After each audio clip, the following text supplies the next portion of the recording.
ባይገባስ ቢቀር ጋይስ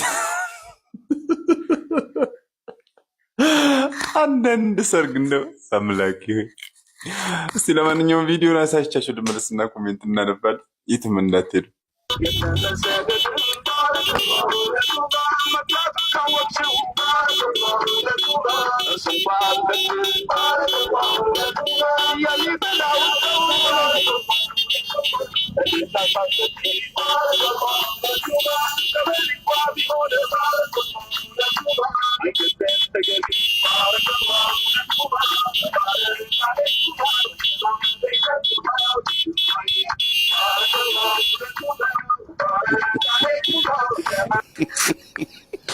የሙሽራ ቴካው አልጎቦ ዋጀፋ ቢዲ ደሞ ቴካው መደረጓ ሳያንስ በሞተር ዴሊቨሪ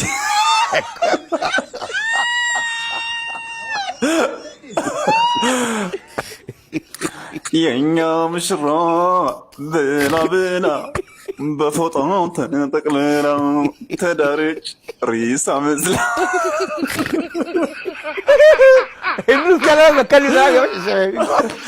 የት አካባቢ ነው ጋይስ? የምር እንዴ ሄር አይደለም በዚህ ዘመን እንዳትመለስ በጆኒ ያርገው እንደሚሸኛት ድመት አይናና ስለ ተመልሳ እንዳመጣ ነው። ጋይስ እዚህ ቪዲዮ ላይ ልስቅ አይደለም የመጣሁት፣ በጣም ስሜታዊ ሆኜ ተናድጄ ነው የመጣሁት። ልታስቁኝ እንዳትሞክሩ እንዲች ብላችሁ ማለት ነው። ለምንድን ነው የአበሻ ሴቶች እኛ ወንዶች እንደዚህ የምትንቁን? ከመቼ ጀምሮ ነው እንደዚህ ምላሳችሁ የረዘመው? ጋይስ ይህን ቪዲዮ ሳይቻችሁ ስመለስ በእርግጠኝነት ሁሉም ወንዶች ልክ እንደኔ ስሜታችሁ መነካቱ አይቀርም። እንግዲህ ስሜታችሁ ከተነካ በኋላ ደግሞ በኮሜንት ለእነሱ የሚሆን እነሱ የጻፉትን የሚያስንቅ አሪፍ አሪፍ ሹት እፈልጋለሁ። ስለዚህ ቪዲዮን አይተን እንመለስና ኮሜንት እናነባለን። የትም መሄድ አይቻልም። ቪዲዮም የሚለው ምን ብለሽ ጽፈሽለት ነው ብሎክ ያደረገሽ? ይህን መርዛማ ምላሳቸውን ኮሜንት ላይ ምንጠብ ተመልከቱ። እሱ ምን አላት? የምትጽፊውን ነገር ቀንሽ ያላት። ስታንዳርዴን የቀነስኩት አይበቃም? አልጎቦ ዋጀፋ ቢዲ አላሳቀኝም።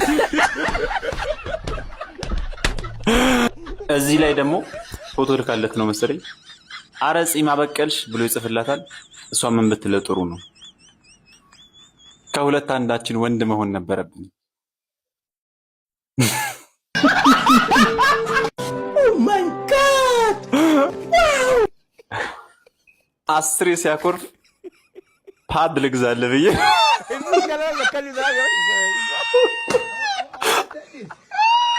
አያስቅም።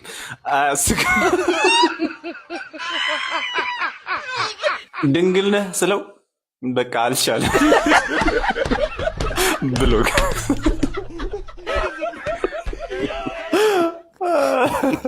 እዚህ ላይ ደግሞ ተመልከቱ። እሱ ምን አላት? ሁላችሁም ሴቶች ያው ናችሁ። እሷ ምን ብላ መለሰችለት? ስለዚህ ወንድ ጋር ግንኙነት ጀምራ። ይሄ ብሎክ አይደለም ያስገድላል። አጠገብሽ አለመሆኑን የጠቀመሽ ዝግመተ ለብጥህን አልጨረስክም። ሰው ስትሆን እናወራለን ብዬ ነው ብሎክ ያረጋት ማለት ግን ላለው ብዬ ግም ብዬ ጋይስ እኔ አስቆኝ አይደለም አክቹሊ ውስጥ እያራረ ነው እየሳቀ ያለው። ይሄ የሚያሳየው ምን ያህል ጭንቅላታችን ላይ እየሰቀልናቸው እንደሆነ የድሮን ኮስታራነታችሁን መልሶን የወንዶች ጉዳይ የሚኮራባችሁ ፈጣሪ የሰጣችሁን ምላስ በአግባቡ የምትጠቀሙ ወንዶች እንዳላችሁ አውቃለሁ። ምላሽ ፈልጋለሁ። ኮሜንት ስር ቪዲዮን ላይክ ሼር ማድረጋችሁን አትርሱ። ቫይራል እየሆነልኝ አይደለም። ማታም ፖስት ያደረኩትን ቪዲዮ አጥፍቶብኛል ቲክቶክ ማለት ነው። ስለዚህ ደንብ ኮፒ ሊንክ አድርጎ 5 ጊዜ ወሳብ ጋይስ ዩኒቨርሲቲ ውስጥ እያለሁ ጂም ቤት እኔም እንደሰው ደረቴ እንዲያብጥልኝ ምናምን ብረት ቤት እገባ ነበር። አንድ ቀን አንዱ ግብዳ ልጅ ምን እንዳለኝ ታውቃላችሁ? እንዲያየኝና እስቲ መጀመሪያ ምግብ ብላለኝ። ይኸው ከዛ ቀን ጀምሮ እኔ በጂም ቤት በር አልፌ አላውቅም። ለምንድን ነው የሰው ሞራል የምትሰብሩት? ለማንኛውም እስቲ ይሄን ቪዲዮ ሳይቻችሁ ልመለስና ከዛ ኮሜንት እናንበል።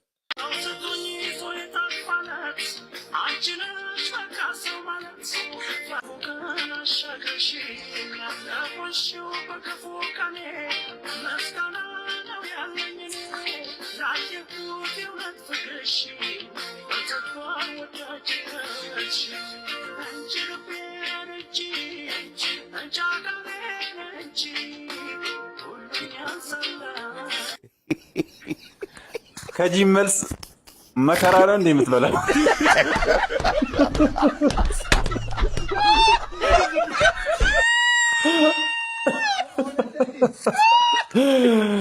የሚገርፈው ሰው አለ መሰለኝ።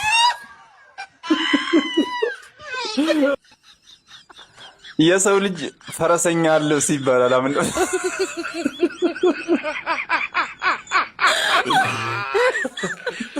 ወላካሎ ወይ መጀመሪያ ላይ እንደውም ሊቢያ ላይ ታገተ። ኦ ማይ ጋድ አሉ ቦቦ አጀፋ ቪዲ ቪዲዮ የድፍረት ነው እንዴ መሰለህ? የምር ሰውነቱን ሳይሆን ድፍረቱን ነው እያጎለበተለት ያለው ስፖርት። እኔ ደግሞ ቢፎር እና አፍተር ሊል ነው ብዬ መጠበቅ። ይህ ሲጀመር ምን እንደዚህ ነው። የዛሬ 4 ወር ምናምን ቪዲዮ ተልኮልኛቸው ነበር። ያው አሁንም እዚሁ ነው። ኧረ ተውኝ። የወሽመጥ ነው እንዴ የምትሰራው?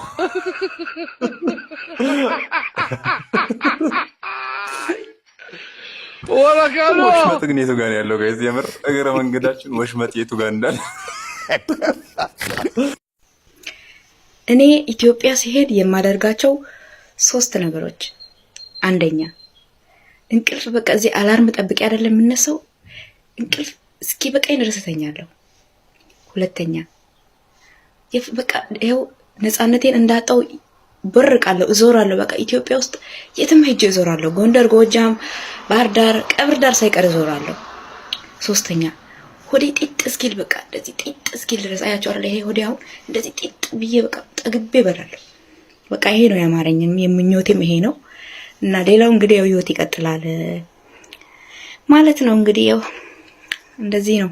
ለአንዳንዶቻችን በጣም ቀላል የሆነ ነገር ለሌሎች እህት ወንድሞቻችን ከባድና እንደው ማድረግ የማይችሉት ነገር ይሆናል። በነገሮችና በአንዳንድ አጋጣሚዎች ሀገር የወጡና በስደት የሚገኙ እህት ወንድሞቻችን ትልቁ ህልማቸው አሁን እንደምታዩት ነው። ነገር ግን ሀገር ውስጥ ሆነን እምብርቅንጥስ የሚያደርገን ከ100% ቢያንስ 40 እና 50ዎች አለን አመስግነን መኖር ያቃተን። እዚህ ያለነውንም ፈጣሪ የሰጠንን ነገር አምነንበት ፈጣሪ ለማመስገን ያብቃል። በውጭ ሀገር ለምትኖሩ እህት ወንድሞቻችን፣ በሰው ቤት ለምትሰሩና እንዲሁም በሰው ሀገር ለምትለፉ ላባችሁን ጠብ ለምታደርጉ እህት ወንድሞቻችን ወደ ሀገራችሁ ገብታችሁ ምኞታችሁ ሐሳባችሁ እንዲሳካ ፈጣሪ አምላክ የልቦናችሁን የልብ መሻታችሁን ይምላላችሁ ይላለው። ጸሎት ስታደርጉ በሰው ሀገርና በበረሃ ለሚከራተቱ እህት ወንድሞቻችን ከክፋት ውጭ የልባቸው መሻት እንዲሞላላችሁ ጸሎት ማድረጋችሁን እንዳትረሱ። እወዳችኋለሁ፣ የምር አከብራችኋለሁ። ቴንኪው።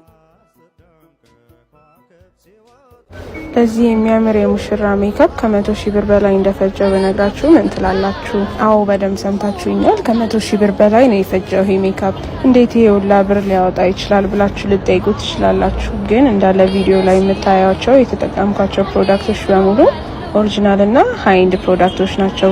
እየመጣሽ ተኝ እኔን ባታገኝ ያለ ሰውየው የምሩን እኮ ነው። 100,000 አረ ወገን ለዜሮ ያለን ንቀት እንዴት እየሄደልን ነው? አረ ባካችሁ ቁጥር ላይ እንደ ውስን መሆናችንን ለዓለም ባናሳውቅ መልካም ነው። ምን ሆናችሁ ነው? ኢንቴሪየር ዲዛይን ነው እንዴ ተሰራው? ፊት እኮ ነው ያው ነው። ደግሞ ኋላ ሳቀች ኮስተር ብላ ነበር። 100,000 ብር ለመሳቅ ነው? ከተሰራሽ በኋላ ትታጠቢው ማለት ነው። በእርግጠኝነት እንዲህ አይንሽ እያየ 100,000 ብር ላይ ውሃ ደፊም አሲር ነው የሚሆንብሽ። ያው ቤትሽ 100,000 ብር ከፍለሽ ሜካፕ መሰራትሽ ባልሽ ካወቀ አድሞ ከማንም በላይ ሁለት ቦታ ተርክኮ እጁን ለመንግስት የሚሰጠው እሱ ነው። አረ ያ ፊዚክስ አስተማሪው ወደ ማትስ እንደው መለሱት። ዜሮ እኮ ጥቅም የሌላ ከቁጥር በፊት ስትሆን ነው። ከቁጥር በኋላ እኮ ሲሆን በጣም ብዙ ነው የሚሆነው። 200 ብር ለጸጉሬ በዛ ብዬ ከፍተኛው ፍርድ ቤት ለመሄድ ራፖርት እያጻፍኩ ነው። ለፊት 100,000 ብር ዳቦ 10 ብር ገባና 15 ገባ እያለን እያለን ሰኞ ማክሰኞ ጨዋታ እየተጫወትን ነው። ህይወታችን በላው ጨዋታ እየሆነብን ነው። ጭራሽ 100,000 ብር ለፊትሽ ሰርጀሪ ራሱ ቢሆን አያዋጣም። እኔ ልሙት። ለካ ባለፈው ጓደኛዬ ለሚዜነት የተበደርኩትን ብር ከፍዬ ሳልጨርስ ተፋቱ ያለችን በዚህ በእንደዚህ አይነት ሜካፕ ምክንያት ነው። ለካ የብዙ ትዳር በፊት ሳበቃው የሐሳብ አለመስማማት፣ የኑሮ ሁኔታ አለመጣጣም። አሁን ሜካፕ ራሱ ነው ፌስ አሎክ ራሱ በኋላ ስልክሽ እንዳይዘጋብሽ ለፊትሽ ያወጣሽው 100 ሺህ ብር እኮ ደህና ቢዝነስ ብትጀመሪበት አንቺንም ቤተሰብሽንም ከዚህ አሁን ከምንሰማው ክፉ ዘመን ቢያንስ ሻገር ያደርገናል እንደ ቢዝነስ ቢታሰብበት። አረ ወገን ኢትዮጵያዊ መሆናችንን እንዳልተዘነጋ ላስታውሳችሁ አይደል? ይሄን ነገር እያሰባችሁበት በቀን 3 መብላት እንደ ጎጂ ልማዳዊ ድርጊት እየታሰበ ጾሙን ልናራዝመው እያሰብን ነው። የኔ ቆንጆ ባልሽ ቢሰድብሽም ቻዩ ስሜታዊ ሆኖ ነው። 7 ቤቱን እስከሚነሳ ነው ማጥራግራግ ያለብሽ። አዎ አጥንቱ ድረስ እስከሚሰማው ምንም ዝም ማለት የለብሽም። ያው ቢመታሽም እንትን ሆኖ ነው አሳልፊ። አንቺ አይንሽ ጠፍቶ ነው የምታሳልፊው። አፐርከት ለወርከት ያቡ ማርሻል አርት ምናምን እግዚአብሔር እንዲህ ዝም ያላችሁት ነው ነገ እያደገ የሚሄደው። ያረገሽን እጥፉን መመለስ ብታጪ በዘነዘና ለሁለት አናቱን ከፍለሽ እጅሽን ለምትሰጪው አካል ስጪ። I'm telling you አካና ንጉሴ ጭራሽ አፐርከት። እኔ ምለው የዘመነኛው ሴቶች ምን አይነት እርሾ የተጠቀማችሁ ነው እንደዚህ ልባችሁ እብጥ ያለው? እኔ ሴቷ ዝም ብለሽ ተናራች ማለት አይደለም እየደገፍኩኝ እንዳልሆነ እንድታውቁልኝ ይፈልጋሉ። ነገር ግን ጸብ መሃል ገብታችሁ ቹቹ ከምትሉ ታረቁ፣ ነገርን ቁጭ ብላችሁ ፍቱ እንደማለት አፐርከት በይው። ጭራሽ በመዶሻ አናቱን። ምን አይነት ዘመን ላይ ነው የደረስነው? እናንተም ደግሞ ሴቶች የዚችን እንስት ምክር ሰምታችሁ አናቱን በጥርቃችሁ ነከነ ጎዲያ የተዘጋው ዶሲ ላይ ሜን ካራክተሩን ይዛችሁ ቁጭ እንዳትሉ ተናግሬያለሁ። ሆነም ቁጭ ብሎ እንደ ቤተሰብ ነገሮችን መፍታት ነው እንጂ ኧረ ወየው ትኩስ ድንች ትውልድ። የድሮ እናት አባቶቻችን እኮ ስንቱን መከራና ውርጅብን ችለው ነው ትዳሮቻቸውን ቀጥለጥ አድርገው እስከዛሬ ድረስ ያቆዩት። አሁን ከዘመኑ ጋር አብሮ መለወጥ አሪፍ ሆኖ ሳለ ወንዶችም ሚስቶቻችሁ ላይ እጅ ማንሳታችሁን ቆጠብ አድርጋችሁ ግብ ውስጥ መግባት ተገቢ ነው ብዬ አላስብም። ዘመናዊ ባለ ትዳር እንደመሆንና ነገሮችን ፊክስ እንደማድረግ ትዳር ነው ወይስ ሪስሊንግ ነው? ቡጢ ራግቢ ነው እንዴ? ነገሩ እንኳን ተፈጸመ ቢባል ሴቶች እህቶቻችን ነገሩን የማቀዝቀዝ ስቴፖች አሉት። ለምሳሌ በመጀመሪያ ራስን መከላከል፣ ቀጥሎ ደግሞ በአቅራቢያው የሚገኙት ጎረቤትና እንዲሁም ሽማግሌዎችን በመሰብሰብ መገሰጽ ነው። ምንድነው ጭራሽ አናቱን ተርክኬ እጄ ለመንግስት ሰጣለሁ የምትይው? ያንቺ እጅ ለመንግስት ምን ይሰራለታል? ያበሻውን እኮ በአመት 2 ቡትቶ እየገዛ ሚስቴ እንደዚህ ላጠብቀኝ ፋብ ላጠብቀኝ ራሷን አጠብቀኝ እንደዚህ ወጥቷ ተሰራም ጸጉር እንደዚህ ወጥቶ ስጣ ግዛ የአረብ ሴትን መዳም ብታገባ ምን ትቀባቸው ሽቶች የምትለብሳቸው ቢጃሞች ይሄን ሁሉ ማን ነው የሚገዛው? እሱ አሳቀኝ ገንፎ ከምሳዬ ተርፎ አለች አያቴ። እውነቷን እኮ ነው። ስሚ ወንድ ልጅ ሚስቱን የማልበስ የማብላት የማጠጣት እንዲሁም የማኖር ግዴታ አለበት። መብቱ አይደለም ግዴታ አለበት። ነገር ግን በኢትዮጵያ ሁኔታ ለሜካፕ 100 ሺህ ብር ሰጥቶ ለሂውማኒር አውጥቶ አይችልም። ምክንያቱም ከሸጎሌ እስከ ጉለሌ ድረስ እግሩ ፈርስ እስኪል ድረስ ስራ እየፈለገ ነጭ ላቡን ጠባር ብለሽ ደግሞ የአረቦችን እንስት ከኢትዮጵያውያን ጋር ማወዳደር ጀመርሽ። እዛ ነዳጅ እዚያ ነዳጅ ነው ያለው። በምን ሁኔታ ነው ሌቭል የሚሆንላችሁ? ራስን ለመጠበቅ ደግሞ የልብስና አንድ ማጋጋት ሳይሆን ንጹህ ውሃ በቂ ነው። ጽድት ያለው የእግዚአብሔር ውሃ ታጥበሽ ያለውን አጥበሽ ካለ ግዴታው ነው መግዛት። እሱን እስማማለሁ። በፊት ባሎች አይደለም ልብስ ለመግዛት ብቻ ሳይሆን በየቀኑ ሲመጡ በዚህ በኩል ስጋውን በዚህ በኩል በቆሎውን ይዞ ይመጣል። ከዛ በኋላ ሚስት ብልህናት ከሰሏን እንትን ብላ አጫጭሳ ጥሩ ወሬ ተጫወተው መሀልም ንፋስ አይገባም። የሚገርም ቤተሰብ ይመሰርቱ ነበር። አሁንሳ አይደለም ስጋና በቆሎ ይዞ ሊመጣ ግድንግዱ ኤርፎን የለም ይሄ የዲጄዎቹን እሱን አድርጎ ነው የሚመጣው። ምን ይሁን እንትን ሁላችሁንም ማለት አይደለም አበሉባ አይነት አስተሳሰብ ያላቸው ስላሉ ነው። ያሁን ባል እኮ እንዴት እንደሚያሳዝን ኮሌታቸው እንዳለ ተበልቶ እኮ በትርፍ ሰዓታቸው እያኘኩት ነው እንዴ የሚያስብል ነው። በአመት 2 ልብስ ብቻ ነው የተገዛ። እሱ እንደውም ሳይቀብጥሽ ነው በጣም ያቀብጣል። ሌላውን ባል የሚያፍጠቁሩ እንደዚህ አይነቱ ነው። በአመት 2 እየገዛ ለአዲስ አመትና ለፋሲካ። ይኸውልሽ ጤነኛ ባል ይስጥሽ፣ ጤነኛ ትዳር ይስጥሽ፣ ጤነኛ ቤተሰብ ይስጥሽ። አሜን በይ። እንዳንቺ አይነት ሴቶች ከድሮ እናቶቻችን ሄደው የ1 አመት ኮርስ ሰርቲፊኬት ነው የሚቀርባችሁ። ችግር የለውም ተቀብላችሁ መምጣት አለባችሁ። በስተመጨረሻ ምን ልልሽ ነው? ባልሽን አስተዋወቂኝና ገና ኤርፎን ያለበት አሊያም ደግሞ ታምቡር ውስጥ ማስቀበር ነው ያለበት። ታስመንኛዋለሽ በገዛ ቤቱ። እናም ለቤቱ አዲስ ከሆናችሁ እንዲህ አይነት የሳቅ ደመቅ ጨዋታ ከፈለጋችሁ ፎሎ፣ ላይክ፣ ሼር፣ ኮፒ ሊንክ ማድረግ እንዳይረሳ። ይኸውላችሁ ወንዶች ፈርዱብናል። እንግዲህ ሰሞኑን ሴቶች የሚጠይቁን ጥያቄ ተውት፣ የዚህ ደግሞ ባሰ። እስቲ ቪዲዮዋን እስከ መጨረሻው ተመልክተን ኮሜንት እናነባለን። ዛሬ ለወንዶች ነው ጥያቄ አለኝ። አብዛኛው የኢትዮጵያ ወንዶች የቂጥ የተለየ ፍቅር አላቸው። ለምንድን ነው? ቆይ እስኪ ጥቅሙን ንገሩኝ። ማለት በተፈጥሮም ቢሆን ያው የሚፈለገው ያኛው ነገር ነው። ቂጥ ምንድነው? ከመቀመጫነት ውጪ ምንድነው ያለው ጥቅም? ሴቶቻችንም እኮ ተሰቃዩ። አንዴ በየጂም ቤቱ፣ አንዴ እነን የፈረደበት ስፖርት። ለነሱ መዘንላቸው እንጂ ምን ይሰራላቸዋል? ጥቅሙን ኮሜንት ላይ እስኪ ጻፉ። ኮሜንት ላይ አንዴ እያጨበጨበ ሞራል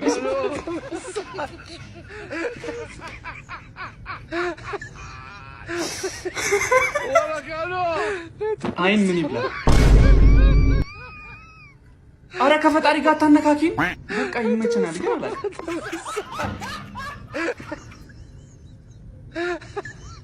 እስከ መጨረሻው ድረስ ፈታ ዘና እያላችሁ እንደተመለከታችሁት አልጠራጠርም። ለዚህ ፔጅ አዲስ ከሆናችሁ ፎሎ ማድረግ እንዳይረሳ። የአንድ መቃብር ዋጋ 170 ሺህ ብር እንደገባ ሰምታችኋል። የፉካ ዋጋ ማለት ነው 170 ሺህ ብር። ያው 2 ሜትር በ60 ወር በ70 ሳንቲም የምትሆን ቦታ ማለት ነው። ለዛውም ለ7 ዓመት ነው። ከዛ በኋላ ያው መውሰጃ ይፈለጋል እና ዘንድሮ ያው መኖሩ ብቻ አይደለም መሄዱም ከብዷል። መትነን ሳይሻል አይቀርም አለኝ አንዱና አታምጣ ስለው አምጥቶ ቆለለው። ይሄ እኮ ነው አሟሟቴን አሳምርልኝ ብለን የምንጸልየው። መጨረሻችን ይሄ ሆነ። አይን ዓለም ጉድሽን አልሰማሽ። 170 ሺህ ብር ለዛውም ለ7 ዓመት ብቻ። ከዛ በኋላ ኤክስፓየር ያደርጋለሁ። ከ7 ዓመት በኋላ አጽም ምን ልታደርጉት ነው? ለቤተሰቤ ተሙ የሚባል ቅድሚያት ነበራችሁ ብላችሁ ልትመልሱላቸው ነው? ልጎበኝ እኔም ታድዬ ትዝ ይለኛል። እንደውም አንድ ወዳጄ እዚህ ሶሻል ሚዲያ ላይ ያየሁት ምን ሲል ሰማሁት? እኛ ኢትዮጵያን ስንኖር በ10 ብር መድኃኒት መግዣ ያልሰጠን ስንሞት የ10 ሺህ ብር አበባ አምጥቶ ጉንጉን ያስቀምጥልናል። እውነት እኮ ነው። ወይ አኗኗራችን አላማረ ወይ አሟሟታችን አላማረ ወይ ሆነ የኛ ነገር። በቁም ሳለን ሳንስማማ እንዲሁ እንደተባላን እዛም ገብተን እንደተበላን 170 ሺህ ብር ማለት ነው እንደተላሰን 170 ሺህ ብር ከምታወጡልኝ በቁሜ የሆነ ነገር አድርጉልኝ። ከፋም ለማም ገንዘብ ባሰጡኝ ይሄን ፔጅ ፎሎ አድርጉት። 1 ሚሊዮን እናስገባው። ዩቲዩብ ቻናልም አለን ተሙ ንጉስ የሚል ገብታችሁ ሰብስክራይብ አድርጉ። ለኔ እንደውም 170 ሺህ እንደሰጣችሁኝ ነው የምቆጥረው። እቺን ብቻ ፌቨር ስሩልኝ። ፈጣሪ ደጉን ዘመን ያምጣልን። እናት አባቶችም ጸሎት ማድረጋችሁን አዘንጉ። መኖራችን ተውት፣ መሞታችን ራሱ እያጠራጠረኝ ነው። ማን አባህ ሞት አለ ተብለን መጠየቃችን አይቀርም። ከሞትኩ በኋላ እንደው 170 ሺህ ብር የሚወጣል እኔ ምን ያደርግልኛል? ኦልሞስት አይ ማይነስ ከዚህ ማህበረሰብ መዘጋጃ ሰውጥቶ ቢቀብረኝ የትም ቢጥለኝስ? በቁም ሳለ ነው መተዛዘብና መተዛዘብ። በዚህ አካሄዳችን ከሄድን የእንዶችን የቀብረ ስነ ስርዓት መጠቀማችን አይቀርም። የእንጨት ደራርበው ይለኩሱብሃል። አመድህን ሆነሽ ነገር ይደረግና ለቤተሰብ ይሰጣል። ከዛስ በእናል ይባላል። ለማንኛውም ለቤቱ አዲስ ከሆናችሁ ፎሎ፣ ላይክ እና ሼር መደረግ እንዳይረሳ። እወዳችኋለሁ። ቴንክ ዩ። ምን ያህሎቻችሁ ናችሁ ቀይ ስጋ ለፀጉር ርዝመት እንደሚጠቅም የምታውቁት? የተፈጨ ስጋ በወር ውስጥ ከ1 ኪሎ በላይ ፀጉራችንን ፈጭተን ብንቀባው ፀጉራችን እንደሚረዝም ታውቃላችሁ?